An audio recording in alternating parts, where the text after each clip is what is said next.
conocer un poco de lo que está ocurriendo con el presidente Biden en este tema tan importante de atención a las necesidades de los sectores populares.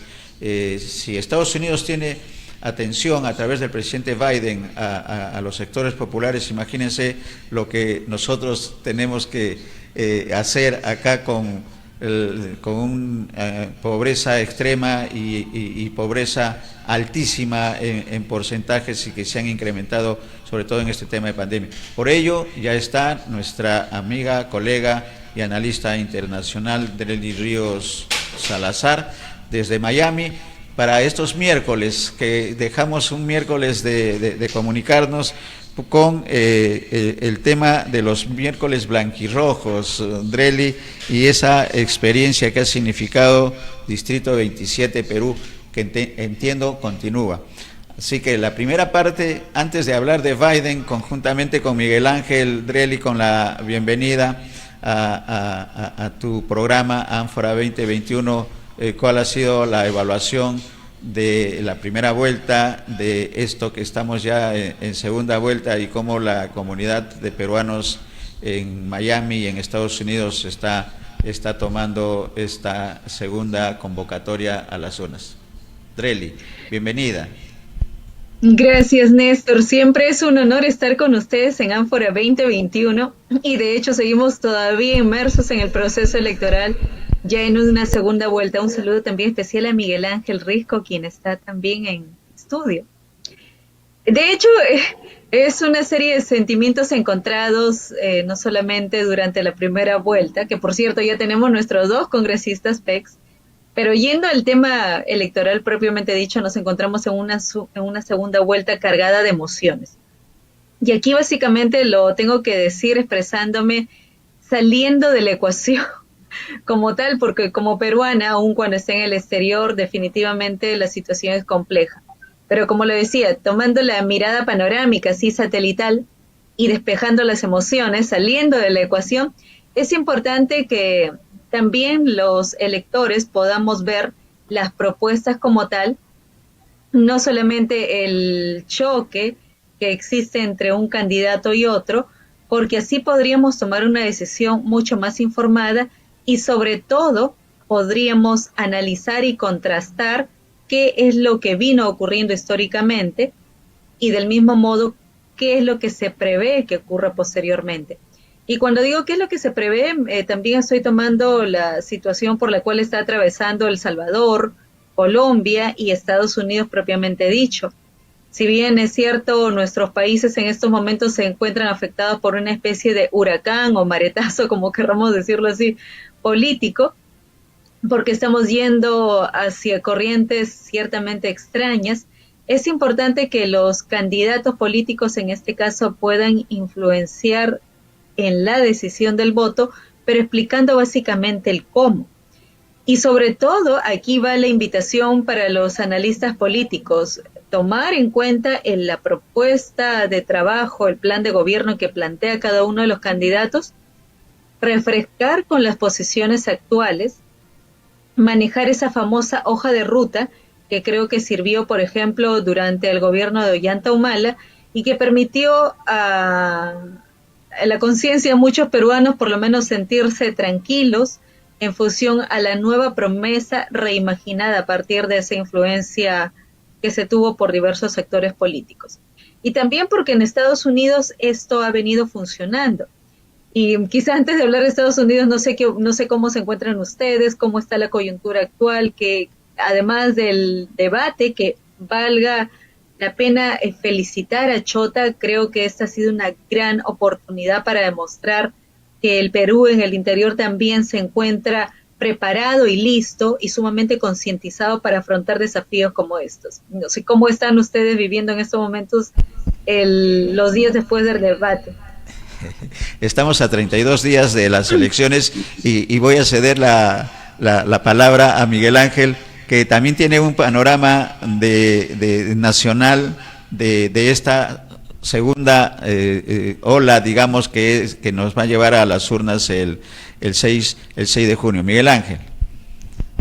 Deni, qué gusto de verte y conectarnos a través de BIS Televisión y Ánfora 2021. Por Aquí todos los supuesto. días, sí, todos los días estamos pendientes de lo que pasa al interior del Perú, monitoreando también las encuestas que, como tú sabes, no necesariamente son lo suficientemente objetivas para establecer una realidad, y también chequeando cuál es la posición de los medios, hacia dónde van. En este momento sabemos, estamos totalmente convencidos que la prensa juega un papel importante, pero la prensa, en su gran mayoría, también representa un grupo de interés empresarial, como es el caso del Grupo de Comercio, bueno, también lo de la República, y algunos otros medios que circulan aquí en Lima, como el caso de Exitosa, bueno, La Razón y otros, que no tienen un peso, digamos, nacional, pero de todas maneras inclinan la balanza para un determinado sector. Y lo que creo es siempre que no hay nada mejor que ver las cosas con absoluta objetividad y de cara también a entender los fenómenos sociales en el interior del país. Porque de lo contrario, como también me acaba de mencionar, por ejemplo, el doctor Tello, se necesita, así gane Fujimori, se necesita modificar la constitución, como él mismo ha dicho, y también creo tomamos como nuestra esa expresión. No queremos que ocurra lo de Chile, que efectivamente Chile ha ganado también un proceso electoral, digamos, el partido del actual presidente, pero, ojo, también ha acordado una asamblea constituyente para modificar la constitución. Y fíjate las cosas cómo se están presentando también, como tú muy bien has señalado, Deli, en Salvador, y lo que ahora mismo está pasando en Colombia. ¿Por qué pasa eso en Colombia en este momento? Primero porque hay algunas medidas desde la propia derecha colombiana y con un presidente, Iván Duque, que ha asumido una posición de soberbia desde que ingresó. Entonces, sin mirar las consecuencias, en medio de una crisis generalizada, se le ocurre plantear, por ejemplo, una reforma tributaria y ahora en paralelo hay una reforma de salud. Pero además, en un país con más de 50 millones de habitantes, que viene de tantos años de un enfrentamiento con una guerrilla muy fuerte y que en este caso tendría que fortalecerse la paz, las decisiones que ha tomado Iván Duque no son precisamente las mejores. Ya tenemos 19 muertos, 480 heridos, 800 detenidos y por supuesto con el pronunciamiento del gobierno norteamericano, de las Naciones Unidas y otras organizaciones de defensa de los derechos humanos pidiendo a Iván Duque que pare la mano. Y hoy es un paro nacional y que realmente significa que los pueblos de América Latina están planteando cambios, pero a gritos, y no se les escucha. Y tampoco los medios con ese tipo de posiciones no contribuyen a resolver los problemas del Perú. En principio, tanto de él y entiendo como Néstor, no tenemos, digamos, una posición, no la queremos expresar una posición o por Keiko o por Castillo, ni tampoco porque vamos a votar por el menos malo. Lo primero que tenemos que rescatar es lo que ocurre en el Perú, lo que tiene el Perú y lo lamentable que podría ser el Perú inmediatamente después del 6 de julio. Y eso primero tenemos que entenderlo, porque es inexorable el paso de los tiempos. Los politólogos, los analistas, los antropólogos, los sociólogos tienen una mirada quizás más cercana a la realidad. Pero ojo, muchos de ellos no solamente no lo expresan, sino que están también, digamos, autoparametrándose para expresar sus propias opiniones en los medios. O sea, no tienen tribuna, como aquí sí lo estamos haciendo. Entonces hay que reconocer algo. Los fenómenos sociales primero ocurren y después se analizan. Y cuando se analizan ya ha sido demasiado tarde. Entonces creo que siempre tenemos que dar un paso adelante. Y yo creo que desde el punto de vista de Deli, que está cercana ahí al cambio total que ha dado prácticamente Joe Biden, y que aquí, por ejemplo, algunos analistas, como por ejemplo Humberto Campodónico, hoy en La República, escribe un artículo en donde dice el fin del neoliberalismo y plantea justamente este tema de una economía mixta sumamente importante para los nuevos tiempos que vivimos en el mundo. Esa es mi visión y lo comparto con Dreli. Bueno, todos los días hablamos con Néstor, pero Dreli, tú nos podrás dar más luces de lo que está está en Estados Unidos en este momento. Sí, bueno, es válido lo que dice Miguel Ángel y de hecho me acoplo a tus palabras porque, como lo dicen los politólogos y los expertos, los conocedores, antropólogos y todos incluidos, hay que analizar la situación de la población. Y solamente para cerrar y dar una breve pincelada, me acuerdo que cuando era niña me decían, no, es que el norte siempre es aprista o Trujillo siempre es aprista. Y yo crecí pensando en eso. Y evidentemente ya las ciudades no solamente votan en función a la foto del momento, sino también en función al recuerdo que tienen. Entonces hay que evocar cuál es la memoria fotográfica de cambio que pudo haber registrado determinada región norte o sur respecto a determinado candidato político, como para saber y tratar de estimar cuál sería su planteamiento, su reflexión en función a lo que vaya a ocurrir en las próximas elecciones. Ya estamos, como dice Néstor, a 30 y tantos días y cada día es como deshojar margaritas, qué sorpresa ocurrirá, qué estrategia emplearán. Pero aquí lo clave va a ser en que los candidatos se comuniquen utilizando la sinceridad en realidad y hablándole directamente al elector, porque si van a estar hablando solamente entre los dos, probablemente vamos a seguir como espectadores mirando la televisión y no vamos a lograr por lo menos desenredar todo ese caudal de emociones que tenemos. Yendo al tema de Estados Unidos, propiamente dicho, en realidad no es una novedad, esto es promesa de campaña. De hecho, una de las primeras acciones que dio el presidente Biden como indicio de este gran cambio tenía que ver con el Acuerdo de París, y porque Estados Unidos en este momento no solamente está empeñado en cambiar la forma como está nuestra sociedad, nuestra economía, cómo nos transportamos, sino también está empeñado en saber cómo es que los padres van a llevar el cuidado de sus hijos. Y todo esto parte en realidad de una visión mucho más macro, por decirlo así, en la cual, si bien es cierto, estamos hablando de 4 billones de dólares, de los cuales se invierte en un foco no solamente particular, que son las familias, sino en el otro que tiene que estar referido a la industria y al trabajo como tal. Es importante que luego se empiece a leer también la letra chiquita. No sé si ustedes se acuerdan los acontecimientos iniciales que se dieron desde que el presidente Biden anunció las puertas abiertas para los inmigrantes y este cuello de botella que se generó principalmente en Texas, en donde aún no se ha terminado de responder cómo es que se está afrontando el tema de COVID con esta población inmigrante que ahora, según tengo entendido, no solamente llegan por la frontera de Texas, sino también están ingresando por las costas de California.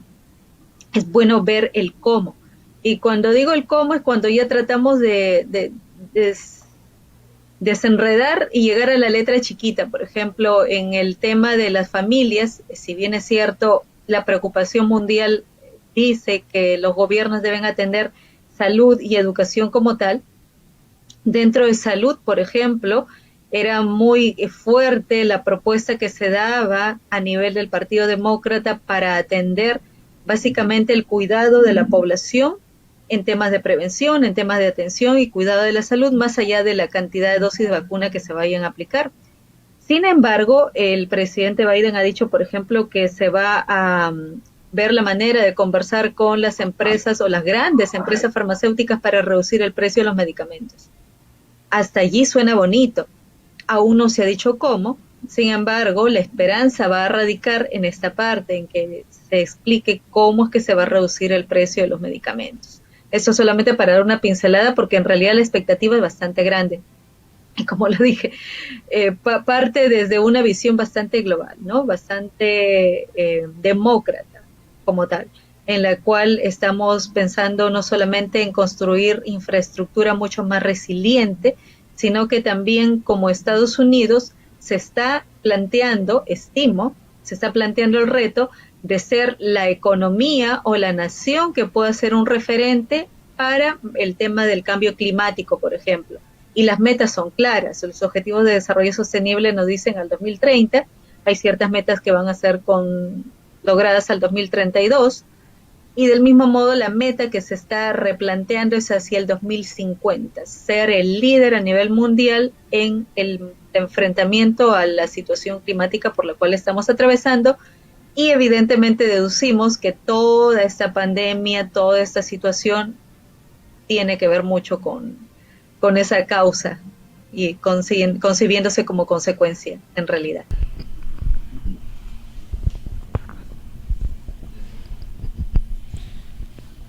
Bien, primera parte de ese análisis, Drely, no sé si ustedes pero me ¿qué es escuchan? lo que la expectativa de estos anuncios? Porque en la información que hemos tenido del presidente Biden habla de una serie de obras, sobre todo de infraestructura de sectores que están no atendidos supuestamente dentro de las necesidades del pueblo norteamericano. Tú has dado una parte, digamos, una parte de lo que significa la atención por parte de la administración Biden a estas necesidades urgentes.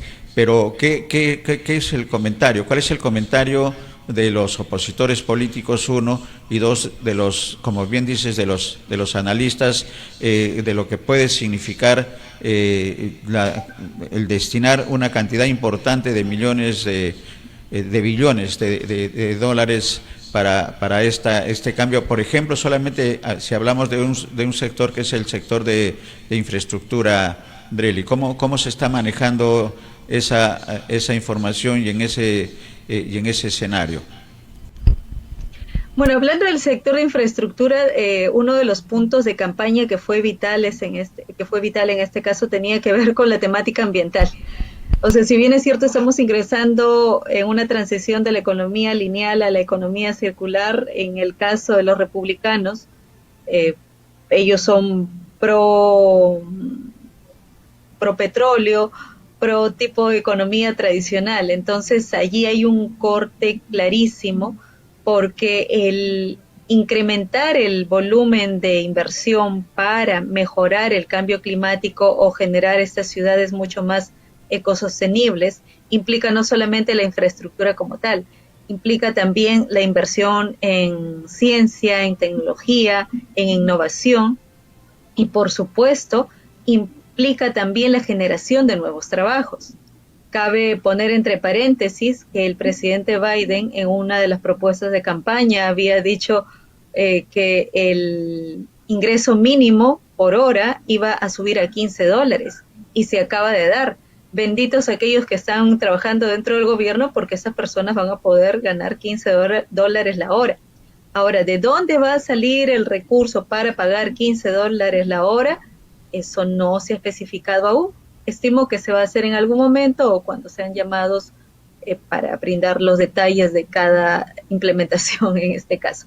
Ahora, otro de los puntos que hay que rescatar comparando la fotografía anterior con la fotografía actual, tiene que ver con la visión que planteaba el Partido Demócrata como tal, y que se sostenía en las grandes minorías. Las grandes minorías, lo dijo desde el primer día de estar electo, atendiendo las poblaciones vulnerables, los hispanos como tal, la población negra como tal, y luego las comunidades más. Entonces, una de las propuestas, en realidad, percibe, forma parte de la columna vertebral del gobierno, tiene que ver con la clase. ¿Y por qué la clase media? Se dice que efectivamente la clase media bajo en nuestro país sea considerada no solamente por americanos, sino también por latinos o por inmigrantes. Y de este grupo se dice también que de cada 4 personas, un latino o un negro se vio afectado no solamente a nivel de salud, sino a nivel de alimentación. Es por eso que se concebía durante estos meses previos que los lugares de vacunación también puedan ser los lugares en los cuales las personas puedan recibir alimento totalmente gratis, y del mismo modo también puedan hacerse el chequeo del COVID totalmente gratis. Con esos antecedentes, de hecho, el liderazgo tendría que ser no solamente a nivel del interior del país, sino también a nivel mundial. Y es por eso que ustedes también se debieron enterar a través de las noticias, que un día en las noticias leímos: el presidente Biden dijo tal cosa sobre el presidente Putin, y después a los siguientes días Estados Unidos dijo algo sobre China. Entonces estamos como que viendo, perfecto, aquí se intenta recuperar el liderazgo al interior del país, pero también probablemente se intente establecer una posición ciertamente firme, por no decir agresiva, frente a los otros países. Que si se le va o no la mano, eso es otra cosa.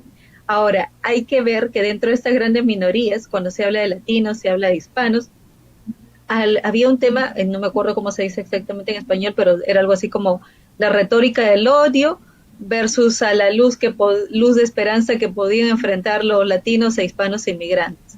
Este es otro de los aspectos que se manejó durante la campaña y que evidentemente se está viendo por el tema de la frontera, que insisto, nunca se dijo el cómo y después llegamos a la crisis que tuvo que ser admitida por el mismo presidente. Ahora, dentro de todos estos puntos como colorarios, el presidente Biden, y esto está público, en su misma página web tiene cerca de 40 propuestas así bien claritas en las cuales se habla mucho de la atención a las minorías y se habla creo que en 2 o 3 bloques sobre el tema de educación, sobre el tema de salud, después hay un tema puntual sobre el COVID. Entonces, dentro de toda esta agenda política, es importante destacar cómo es que también se corre mucho el riesgo de que no se vaya a ejecutar algunos de los puntos, porque si bien es cierto, por un lado se tiene el 50 y 50% y por otro lado no se tiene la mayoría demócrata, muchos dicen entre broma y broma, ¿qué pasa si un demócrata se enferma y ese día no va a la votación y terminan ganando los republicanos?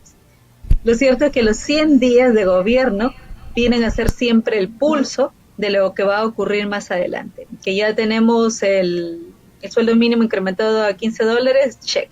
Que ya tenemos la vacunación masiva, check. Que ya tenemos en estos momentos la atención, la apertura de las escuelas para los niños más pequeños, check. Por lo menos eso es lo que podemos ver aquí en Estados Unidos.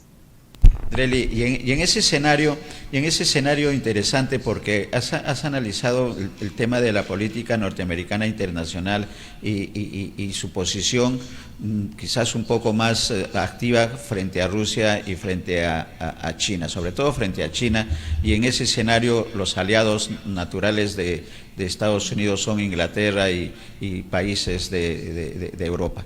Ese es el escenario mundial.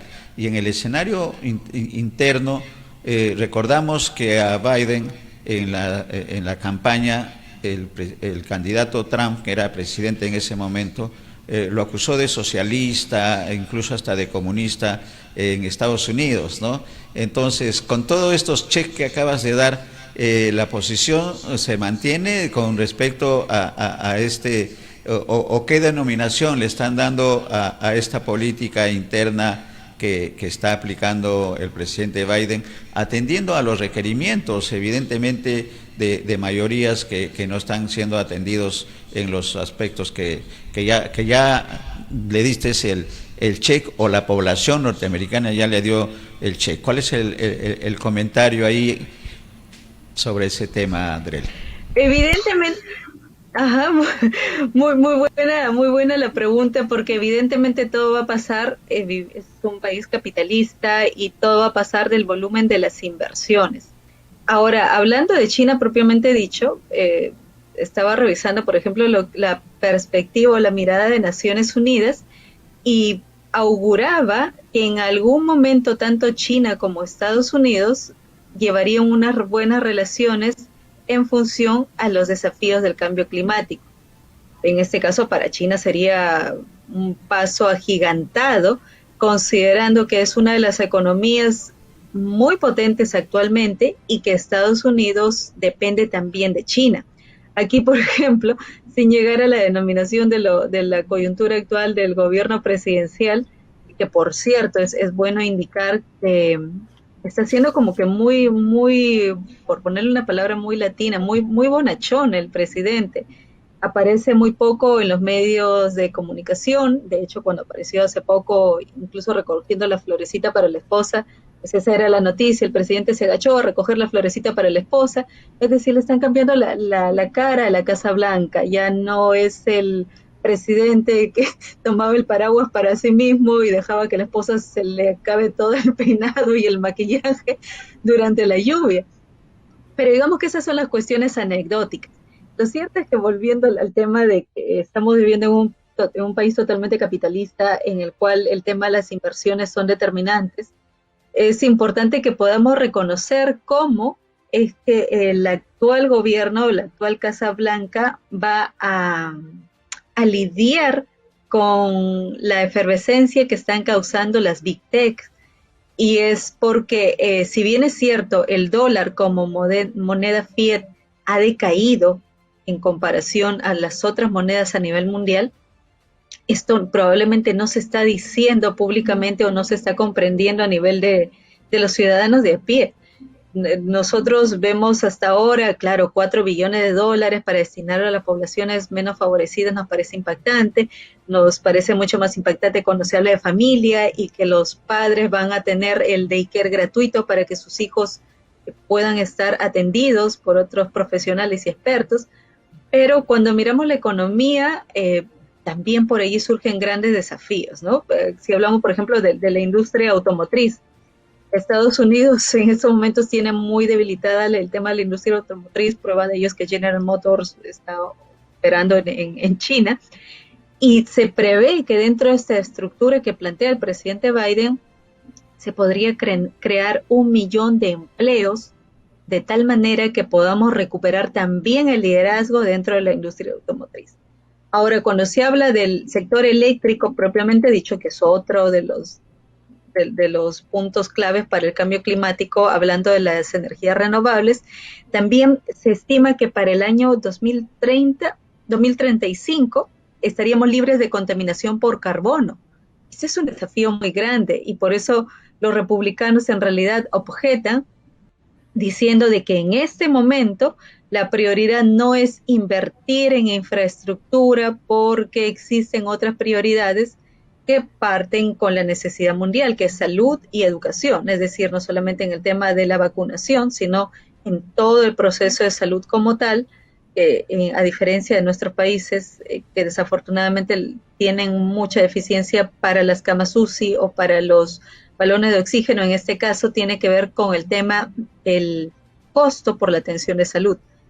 Aquí enfermarse es un lujo, literalmente, porque la medicina es carísima, la atención médica es carísima. Entonces, en esta parte sí se había presentado la objeción de parte de los republicanos. Me dice que sí, tenemos muchas prioridades, tenemos mucha necesidad de atender a la población, pero estás hablándome de invertir en infraestructura cuando necesitamos bajar el precio de los medicamentos o cuando necesitamos que el gobierno se encargue del subsidio de la atención médica como existe en Europa y como, si no me acuerdo, también fue uno de los principales puntos de bandera del candidato demócrata dentro de las elecciones primarias de Bernie Sanders. Así es que por allí va la denominación que se le vaya a atribuir al presidente Biden en los siguientes días, pero por mi parte digamos que está como que muy bonachón.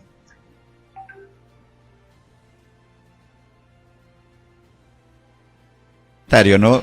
Son tiempos provocados por pandemia, ¿no? Rusia ya dejó de ser socialista, comunista. China también se está limpiando de la etiqueta, y acá en nuestro país estamos con la etiqueta de comunista, de socialista, de extremista. Son tiempos de cambio, evidentemente. En Estados Unidos hay candidatos socialistas, ¿no? Ahora que llegue a cumplir, creo que Biden está dando algunos pasos interesantes en esa línea. Pero como comentario breve nada más, ¿no? Miguel Ángel, es un panorama digamos, de expectativa de cambios, ¿no? La sociedad mundial necesita cambios, creo, y en nuestro país con mayor razón. Miguel Ángel. Gracias. Fíjate, evidentemente, escuchando a Adreli, nos enriquecemos de lo que está pasando en Estados Unidos. Y como decía, retomando este artículo que ha escrito ahora Humberto Campodónico, que está discutiéndose también ya en las redes sociales, es importantísimo, ¿no? La pregunta, Estados Unidos, el fin del neoliberalismo, y creo que hay algunos analistas, periodistas, comentaristas recalcitrantes que no están mirando la historia y de lo que está pasando en el mundo. China no es todo Estado. China subsiste ahora porque hay también 50-50, o sea, el desarrollo de las empresas mixtas, aunque el sistema sea políticamente comunista. O sea, la ideología en este caso para el tema económico prácticamente está a un costado. Y en Estados Unidos, como muy bien lo ha señalado Drelly y como también lo precisa con detalles Humberto Campodónico, efectivamente, Biden ha dado el puntillazo con la reactivación económica e intervención del Estado para crear millones de empleos y reconstruir su infraestructura. Sí, pues, entonces, ¿qué es lo que está haciendo Joe Biden? Ante una realidad, de todas maneras, las proyecciones económicas hacen ver que China, de todas maneras, una década o 2 décadas más, definitivamente va a ser la potencia económica mundial que va a estar por encima de Estados Unidos. Y Biden, con claridad meridiana, efectivamente está sosteniendo que esto tiene que ser una suerte de competencia en donde también Estados Unidos va a pelearse un poco más, inclusive por el mercado mismo, correcto, que está dominado en muchas de las partes por China. Entonces, ¿qué ha dicho Biden? Que va de todas maneras, y le ha dicho a Xi Jinping, al presidente chino, que Estados Unidos va a ganar, digamos, la competencia con China en el siglo XXI. Y para eso, por supuesto, va a invertir el 2% del PBI en investigación y desarrollo tecnológico. ¿Y en cuánto lo dejó Trump? En la mitad, cercano al 1%. Entonces, es el signo de los nuevos tiempos. No estoy diciendo que con esto y así alegremente voten por Castillo, que sé yo. No, el asunto es que necesitamos analizar el contexto internacional y entender justamente, primero, qué decisiones están tomando los líderes mundiales, qué decisiones están tomando en nuestros países vecinos, y nos reflejamos, por ejemplo, lo que ha pasado en este momento en Colombia, con el rechazo de la comunidad internacional, qué es lo que ha pasado recientemente en las elecciones en Ecuador, donde por supuesto está regresando la derecha ecuatoriana a asumir el cargo a partir del 24 de mayo, qué es lo que ha pasado en Chile y el estado más o menos de tranquilidad que está viviendo inmediatamente después de que se ha aprobado una asamblea constituyente para aprobar una nueva constitución, el retorno de la izquierda del MAS en Bolivia y qué es lo que está pasando en Argentina. Entonces, no dejemos de mirar este entorno internacional para poder luego todos los peruanos elegir nuestro propio destino sin ningún tipo de manipulación grosera de la opinión pública. Creo que ese es un asunto importante que tenemos que considerar. Sí, qué acertado lo que dices en realidad, Miguel Ángel, porque, a ver, aquí, de hecho, a diferencia de nuestros países en los cuales tenemos como que una gran oferta de partidos políticos, tiene la ventaja Estados Unidos de tener solo 2 partidos políticos, o es rojo o es azul, y cada uno se ajusta a sus propuestas. Mientras los republicanos hablan de conservar una industria petrolera o negocios poco sustentables, en este caso los demócratas están apostando fuerte por el cambio climático, y en realidad no es tampoco una novedad, porque hay que reconocer que desde el año 2015 existe el planteamiento, el reto, el desafío de los objetivos de desarrollo sostenible, que ya nos han puesto fecha y hora. El 2030 tiene que ser el quinceañero para demostrar justamente qué país está liderando las políticas y qué país en realidad está mostrando y demostrando resultados. Solamente para hacer un hincapié, algo que se me había olvidado mencionar, porque eso tiene que ver con el tema de migraciones, es importante mencionarlo en el caso nuestro como latinos, como peruanos y como política de Estados Unidos, es la atención especial que se le va a dar a las personas que vengan a trabajar para el sector agricultura. Y resulta que dentro del sector agricultura se está hablando de un aspecto del climáticamente inteligente, de la agricultura climáticamente inteligente. Entonces, no es que en nuestras cabecitas vamos a concebir que las personas que se van a dedicar a agricultura son las típicas personas que vienen con la camiseta remangada y que van a tomar el fertilizante, van a sembrar las semillas y luego vamos a cultivar. sino que también en esa área, apuntando nuevamente a la innovación, a la investigación y a la tecnología como tal, se espera en realidad, y yo lo espero mucho, que se den cambios agigantados, porque la industria que va a destacar de aquí en adelante va a ser la industria sostenible y sustentable, es decir, aquella que está siendo amigablemente buena con el medio ambiente. Interesante este último tema también. Pero la conclusión, creo, gracias Dreli por esta oportunidad, es que son tiempos de cambios, ¿no? Y cambios, no solamente cambios de maquillaje, digamos, si hablamos de una posición de cambios superficiales, no, tiene que haber cambios estructurales, y ya lo está demostrando Estados Unidos con las decisiones que está tomando el presidente Biden, y acá en el Perú con mayor razón todavía. Hay un tema que está quedando en agenda, como siempre, Dreli y Miguel Ángel, es el tema de Colombia.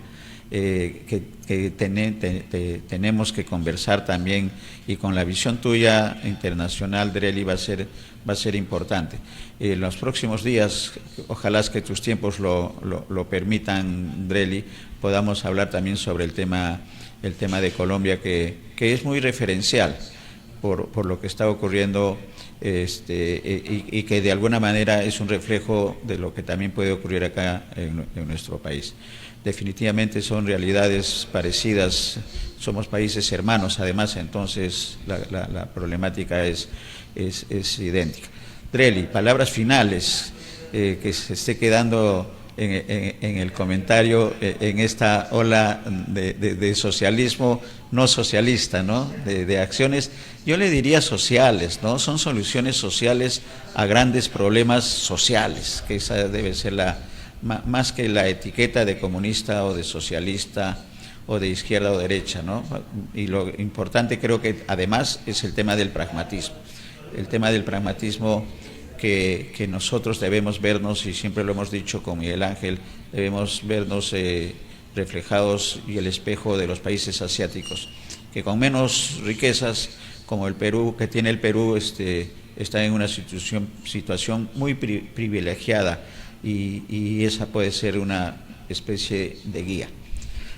Dreli. Voy a recoger un poco el mensaje que he venido observando con mucha atención con las personas con las que he conversado en los miércoles blanquirrojos de Distrito 27 Perú, y tiene que ver la visión del peruano en el exterior. La visión del peruano en el exterior es aquel peruano que salió hace 10, 15, 20 años de nuestro país, y que es conociendo ya las experiencias internacionales en donde no se vive esto, es el tema de la desigualdad. Sentimos mucho que nuestro país todavía siga con esa mentalidad retrógrada de la desigualdad. Yo creo que si no superamos ese tema, vamos a seguir cometiendo los mismos errores, sea el gobierno el color que sea. Yo creo que por allí debemos ir, y por eso es que el mundo actual está respondiendo básicamente en función a la persona como tal, sin mirar o sin discriminar de una manera objetiva. Al contrario, si yo tengo que dividir o reagrupar a las personas, las hago, pero con un enfoque mucho más inclusivo. Miro las minorías y las congrego, pero en definitiva todas van a ser aplacadas por las decisiones que tome el gobierno, con una mirada que evidentemente tiene que ser mucho más enfocada en la persona, y sin esa distinción que la tenemos como tara y que debemos sacarla. Yo creo que por allí va la invitación para todos, incluso no solamente para los políticos, sino para todos nosotros. Ya debemos concluir con la desigualdad, porque la desigualdad en realidad se convierte en así como existe la madre de todos los vicios.